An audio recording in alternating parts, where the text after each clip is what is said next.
মানুষের জীবন আসলে খুবই অদ্ভুত। যার ঘটনা আজ আমি আপনাদের সামনে উপস্থাপন করছি, তিনি একজন সচ্ছল ব্যবসায়ী ছিলেন, আর আজ দরিদ্র একজন রিক্সা চালক। কিন্তু সেটা কিভাবে সম্ভব? সচ্ছল ব্যবসায়ী থেকে রিক্সা চালক বনে যাওয়া এই মানুষটার ছিল এক আদরের বোন, যিনি হুট করে অসুস্থ হয়ে যান। নাম তার আয়েশা। নানান ডাক্তার নানান রকমের ঔষধ ও মেডিটেশন প্রেসক্রাইব করতেন।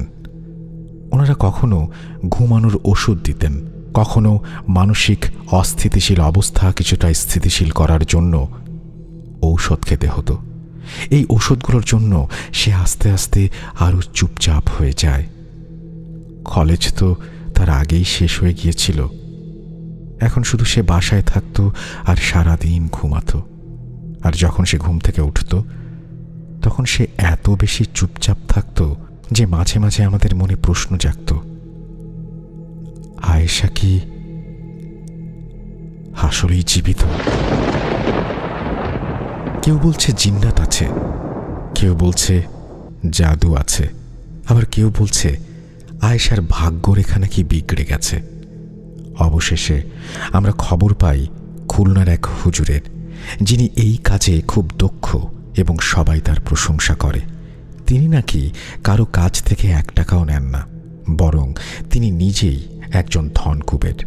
তিনি এই কাজ শুধু আল্লাহর রাস্তায় সোয়াব হাসিলের জন্য করেন। তিনি আয়েশার সম্পর্কে জানালেন এক অদ্ভুত সত্য।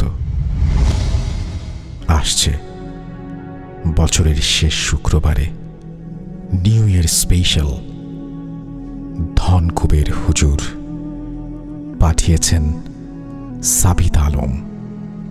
শুনবেন এই শুক্রবার রাত 11:59 উইথ আরজে রাসেল।